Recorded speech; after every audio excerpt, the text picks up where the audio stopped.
From a Sinti ruler buried in an Indian cemetery whose wife was the famous Begum Samru, a courtesan turned queen, to a boxer who mocked Nazi racial purity by turning himself into a caricature of an Aryan, hair bleached, blonde, face powdered with flour, before being murdered in a camp. To a new generation of artists and activists reshaping what it means to be Sinti today. This is part 3 of our series on the Sinti, a people incorrectly labeled as gypsies and confused with the Roma. In this episode, we celebrate Pride, the extraordinary contributions of the Sinti to European and global culture, from music to literature, politics, resistance, and even royal courts. I'm Jeff. And I'm Sujatha. Do you dream of hitting the open road? Of the adventures and eclectic people you run across on the way? Are you waiting for the right moment, the right shot of courage? I thought that. In 2016, I had a stroke. But then in 2022, we got married, and now we're traveling the world, enjoying adventure and romance.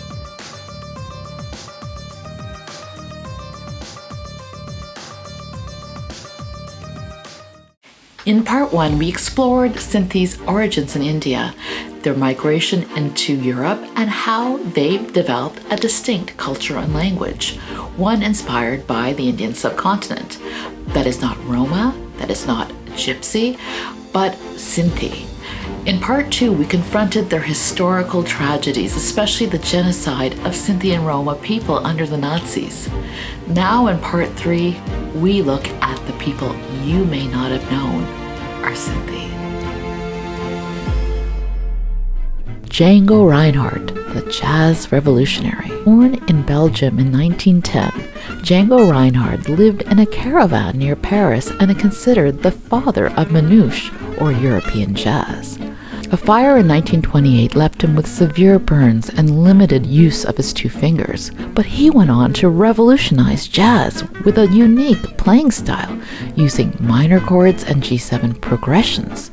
Despite being labeled under the outdated term gypsy jazz, Django's music was purely European jazz, and his name remains a proud Sinti name. Bisley is a proud Sinti, Indologist, and scholar near Stuttgart. He says that Django's name has roots in Hindi, reflecting the Sinti's migration from Sindh in South Asia. Django occurs from the Sinti language, and it's similar to Hindi, jagna, to be awake. So as a little child, Django was a lot of times awake. He woke up very early. He was Jangalo. His Belgian name was Jean-Baptiste Reinhardt. Philomena Franz, author, survivor, storyteller. Philomena Franz, born in 1922, was a Holocaust survivor. She was one of the first Sinti women to write about Auschwitz from a personal perspective. Her most famous works include Between Love and Hatred, and a book of Sinti fairy tales that preserved oral traditions often tied to themes of persecution, resistance, and cleverness in the face of injustice. I have her books right here. The shelf is right here.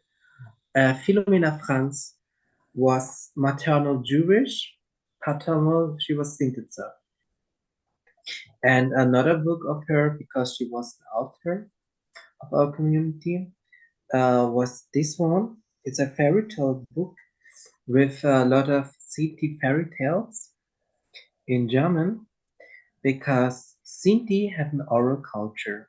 It's most likely fairy tales that are aligned to persecution. Like, I don't want to spoiler, but one family gets shot because they are Sinti, and then they become trees and bushes. Oh. Yeah. Okay. Yeah. So it's very, very much to do with being Yes. rejected? And Yeah. also being an outsider, is that what you would say that the fairy tales Yes. are about? Yes, but also being more clever than the dominant society. Johann Rukli Trollmann, boxer and symbol of defiance. Damals im KZ, in der Verfolgungsgeschichte, viele kennen ihn vielleicht auch, Rukli Trollmann, ein sehr begnadigter Boxer. Damals wurde da ja der Titel aberkannt in dieser Zeit, obwohl er so ein Talent war. Johann Trollmann was a German Sinti boxer and national heartthrob in 1933, known for his athleticism, charisma, and graceful footwork in the ring.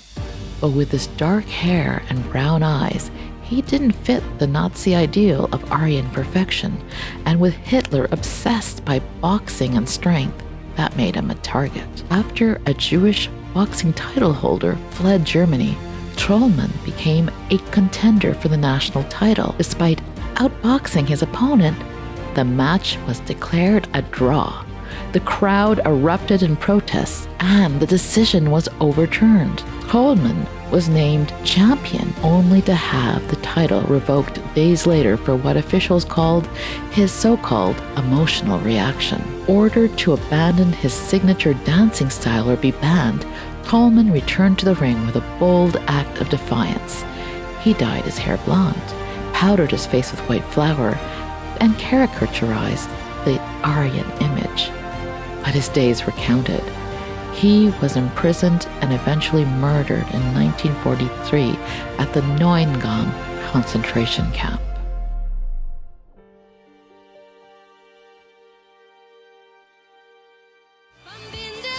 Marion Rosenberg, pop icon with a hidden identity.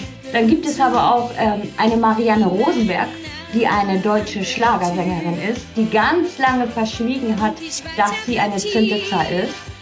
Und er später das gesagt hat und bekannt hat, aufgrund dessen, sonst wäre sie vielleicht nicht so, wie sie jetzt wäre, ein Star. Marion Rosenberg rose to fame as a Schlager sensation when she was a finalist in the 1975 Eurovision Song Contest. Schlager, a genre of catchy, sentimental German pop, became her trademark. But for many years, she kept one part of her identity hidden. She was Sinti. Her father, Otto Rosenberg, survived the Holocaust and spent his life advocating for recognition of the Sinti and Roma genocide. Today, Marianne still performs and continues to chart, unapologetically proud of her heritage. Walter Reinhardt song, the Sinti mercenary who ruled in India. He was a Sinto from Germany who went to India and became king. Walter Reinhardt Samba was a German Sinti adventurer who carved out a legacy far from home in India. He was known as Samb because of his darker skin. Known to Indians as Samro Sahib, Samba rose to prominence in Sardana near Meerut, where he governed with distinction. But history remembers his wife even more vividly. She married Farzana Zubanisa, a celebrated courtesan from Delhi, who became known as Begum Samru. After his death, she took command of his forces and ruled in her own right and became the first Roman Catholic ruler in North India. Her tomb lies in the church she built in Sardana. Sambra's, however, rests quietly in Agra, a nearly forgotten monument. A new generation taking pride, telling their stories. Aber dann gibt es junge Leute, die sind anders, die gehen damit anders um und sagen, doch, ich sag das, ich bin stolz drauf, ein Zinto oder eine Zintezat zu sein. Ich sag gleich, ich bin das und entweder gefällt es denen oder es gefällt es denen nicht. Aber die merken immer noch, dass dieser Rassismus einfach immer noch da ist. Ne? Das sind junge Leute, die ein Projekt haben über Antiziganismus. Die tun sich dort zusammen, machen PowerPoint-Präsentation, arbeiten über die Geschichte, arbeiten das alles aus in der Gruppe. Jeder gibt so sein Wissen, treffen sich aber auch mit Leuten wie zum Beispiel aus der Politik oder Lehrer oder Behörden und präsentieren halt auch einfach ihre Arbeit, die sie da ausgearbeitet haben und machen dazu verschiedene Workshops. Some have launched YouTube projects to challenge prejudice directly using their own stories, music, and creativity to reshape public perception. Sogenannte Zigeuner stigmatisiert werden. Celebrating Sinti arts and culture. Institutions like the European Roma Institute for Arts and Culture in Berlin are helping preserve and promote Sinti and Roma contributions. Exhibits like those of Lila Loez, a Sinti Manouche and Moroccan artist, share powerful stories of how her family hid during the Holocaust. In this exhibit, she pays tribute to a woman who gave her grandmother bread when she was in hiding. In Cargo, a hay bale wrapped in tapestry represents her grandmother's experience of hiding first in a farm and then in a Catholic boarding school.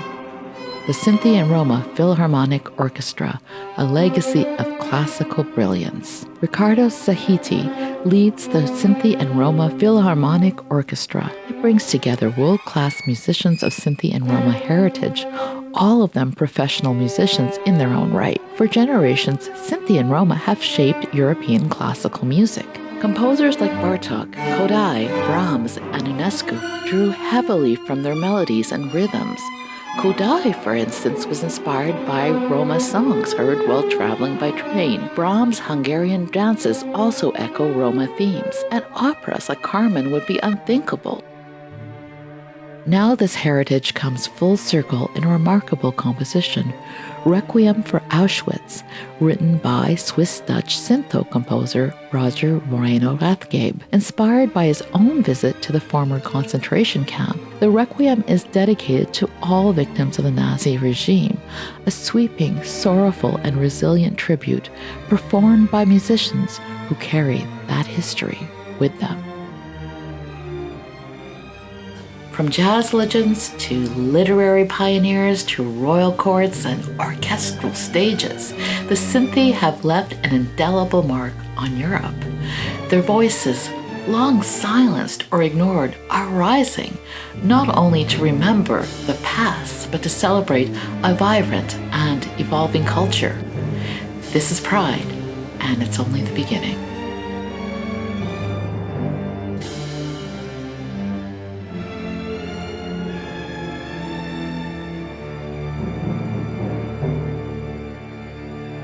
The thrill of the road does not end with a stroke. Come travel with us. Please subscribe to our channel, Fierce Travel, and ring the bell for more notifications. So do it.